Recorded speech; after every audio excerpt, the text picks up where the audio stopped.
السلام علیکم فرینڈز، آج اس ویڈیو میں ہم فلسطین اور اسرائیل کی جنگ کے بارے میں اور ان کے درمیان اختلافات کے بارے میں بات کریں گے۔ تو دوستو، جنگ عظیم اول سے پہلے فلسطین اور تمام مشرق وسطیٰ کے علاقے سعودی عرب، دبئی، قطر، شام وغیرہ سلطنت عثمانیہ کے ماتحت تھے۔ اس جنگ میں سلطنت عثمانیہ کو شکست ہوئی اور اس کو کئی ممالک میں تقسیم کر دیا گیا۔ پہلی جنگ عظیم کے بعد جو ممالک بنے وہ سعودی عربیہ، مصر، شام، قطر، بحرین وغیرہ تھے، لیکن فلسطین کو برطانیہ نے اپنے ہی ماتحت رکھا اور اس کو ایک آزاد ملک کا درجہ نہیں ملا، اور فلسطین کی طرف یہودیوں کی ہجرت بھی شروع ہو گئی، جس میں برطانیہ نے 1917 سے 1948 میں یہودیوں کی بہت سہولت کاری کی۔ 1947 میں یونائیٹڈ نیشنز نے یہ بل پاس کیا کہ فلسطین کو 2 ریاستوں میں تقسیم کر دیا جائے، ایک عرب مسلم اور دوسری اسرائیل۔ بیت المقدس کو انٹرنیشنل سٹی ڈکلیئر کر دیا گیا۔ فلسطین عرب مسلمز، جن لوگوں کا یہ وطن تھا اور جنہوں نے یہودیوں پر ترس کھا کر ان کو پناہ دی تھی، یہ بات قابل قبول نہیں تھی کہ یہودی پناہ لینے آئے تو ہمارے ہی گھر پر قبضہ کر بیٹھے۔ اب سوال یہ اٹھتا ہے کہ یہودی فلسطین کی طرف کیوں آئے؟ جنگ عظیم اول سے پہلے بھی فلسطین میں یہودی اور عیسائی آباد تھے، پر ان کی تعداد بہت کم تھی۔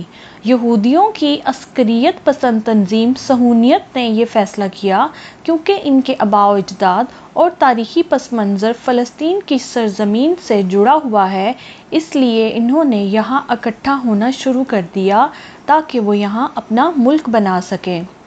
ایک وجہ یہ بھی بتائی جاتی ہے کہ یہودیوں کے ساتھ یورپ میں عیسائی امتیازی سلوک رکھتے تھے اور ان کو رنگ و نسل کی بنا پر اپنے سے کمتر تصور کیا جاتا تھا، یہاں تک کہ دوسری جنگ عظیم میں نازی ہٹلر نے جرمنی میں 60 لاکھ یہودیوں کو قتل کروا دیا، کیونکہ اس کے مطابق یہ قوم دھوکے باز اور ناقابل اعتبار ہے اور کسی بھی وقت آپ کی پیٹھ میں چھرا گھونپ سکتی ہے۔ اس لیے بھی بچے کھچے یہودیوں نے فلسطین کا رخ کیا۔ 14 مئی 1948 کو اسرائیل کا قیام عمل میں آیا اور اگلے ہی دن مصر، اردن، شام اور عراق نے اسرائیل پر حملہ کر دیا۔ اسرائیل نے عرب اتحاد کو شکست دے کر مصر سے غزہ کی پٹی، شام سے گولان اور اردن سے مشرقی بیت المقدس سمیت غرب اردن یعنی ویسٹ بینک چھین لیا، اور 7 لاکھ فلسطینیوں نے ہمسایہ ممالک میں پناہ لی یا انہیں اسرائیلی فوج نے ملک سے بے دخل کر دیا۔ 1973 میں مصر اور شام نے اسرائیل پر اپنے علاقے چھڑوانے کے لیے حملہ کیا، جسے کپور جنگ کہا جاتا ہے۔ 6 سال بعد اسرائیل اور مصر نے امن کا معاہدہ کر لیا اور سنائے مصر کو واپس لوٹا دیا گیا۔ یوں اردن نے بھی کچھ عرصہ کے بعد اسرائیل کو تسلیم کرتے ہوئے مصر کی تقلید کی، البتہ تنازعات حل نہ ہو سکے اور بڑھتے ہی چلے گئے۔ یہ بھی سمجھنے کی ضرورت ہے کہ فلسطین کے 2 علاقے کون سے ہیں۔ یاد رہے کہ فلسطین آج بھی غرب اردن ویسٹ بینک پر قابض ہے اور اسی کو عالمی سطح پر فلسطین تسلیم کیا جاتا ہے۔ اس کے علاوہ 2005 میں غزہ کی پٹی سے فلسطین نے اپنی فوجیں نکال لی تھیں۔ اقوام متحدہ آج بھی غزہ کی پٹی کو مقبوضہ علاقہ ہی مانتی ہے۔ اسرائیل پورے بیت المقدس کو اپنا دارالخلافہ مانتا ہے، جبکہ فلسطینی مشرقی بیت المقدس کو مستقبل کی فلسطینی ریاست کا دارالحکومت مانتے ہیں۔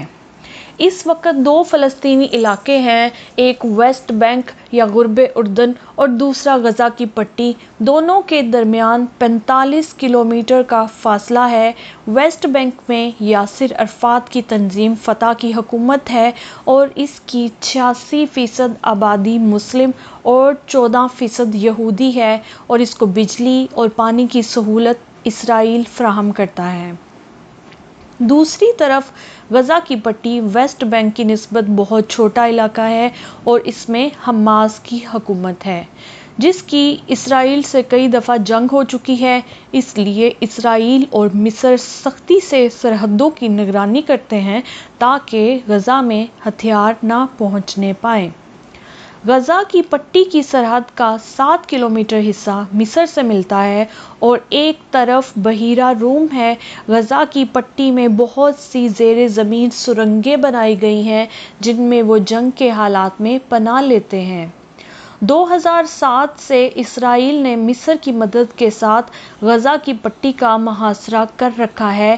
حماس کے موجودہ حملے کے بارے میں بات کریں تو یہ زمینی حملے زیادہ تر جنوبی اسرائیل میں ہوئے، جن کی سوشل میڈیا پر نظر آنے والی ویڈیو میں دکھایا گیا کہ متعدد افراد موٹر سائیکلوں، گاڑیوں اور پیدل سرحد عبور کرکے اور رکاوٹیں ہٹا کر اسرائیل میں داخل ہوئے۔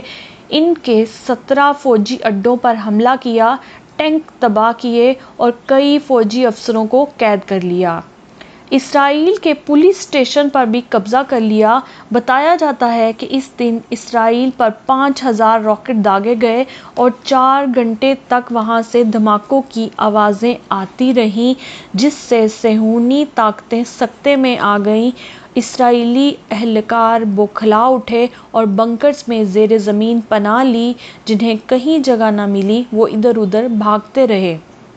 اسرائیل میں اب تک 1400 لوگ مارے جا چکے ہیں، جن میں 15 امریکی اور 85 آرمی آفیسرز ہیں اور باقی سویلین تھے، جن کے بارے میں حماس کا کہنا ہے کہ ان کے پاس اسلحہ تھا اور وہ لڑ رہے تھے، جبکہ 2200 افراد زخمی ہیں۔ اسرائیل نے اس کے بعد غزہ کی پٹی پر ایئر اسٹرائک کرتے ہوئے مقامی آبادی کو نشانہ بنایا اور ہزاروں فلسطینیوں کو شہید کر دیا۔ اسرائیل امریکہ کا اتحادی ہے اور امریکہ کی حمایت اسے حاصل ہے، جس کی وجہ سے اس نے فاسفورس بم، جو کہ عالمی دنیا میں استعمال کرنے میں پابندی ہے، غزہ اور لبنان پر پھینکنا شروع کر دیا ہے۔ فاسفورس بم ایک بہت زہریلا بم ہے جس کی زہریلی گیسز انسان کو بہت اذیت سے دوچار کر دیتی ہیں۔ حال ہی میں کچھ ویڈیوز منظر عام پر آئیں جس میں چھوٹے بچے فاسفورس بم سے جلے ہوئے دکھائے گئے، جو کہ انتہائی افسوسناک ہے، مگر اسرائیل چونکہ مشرق وسطیٰ کا بدمعاش بنا پھرتا ہے اور اس نے تو ایک بار امریکہ کا طیارہ تک گرا دیا تھا، اس کو روکنے والا کوئی نہیں۔ دوسری طرف حماس کے القسام بریگیڈ نے بھی دھمکی دی ہے کہ ہمارے پاس جدید ہتھیار ہیں اور اگر اسرائیل نے فاسفورس بم نہ روکا تو ہم اپنا طوفان میزائل چلا دیں گے۔ اس کے علاوہ امریکہ کی پارلیمنٹ میں کل ایک قرارداد جمع کروائی گئی جس میں اسرائیل کی حمایت کا اعلان تھا اور جس کو امریکی سیاستدانوں نے کامیاب نہیں ہونے دیا۔ یہ بات تھوڑی عجیب تھی کیونکہ امریکہ ہمیشہ ہی اسرائیل کی حمایت کرتا ہے، پر اس بار اس سے بالکل برعکس ہوا۔ اب تک اسرائیل اور فلسطین میں ہزاروں لوگ شہید ہو چکے ہیں اور کئی ہزاروں زخمی بھی ہیں اور یہ جنگ ابھی بھی جاری ہے۔ فرق یہ ہے کہ حماس فوجیوں اور اسلحہ برداروں سے لڑ رہا ہے اور اسرائیل مقامی آبادی، بچوں اور عورتوں پر حملے کر رہا ہے۔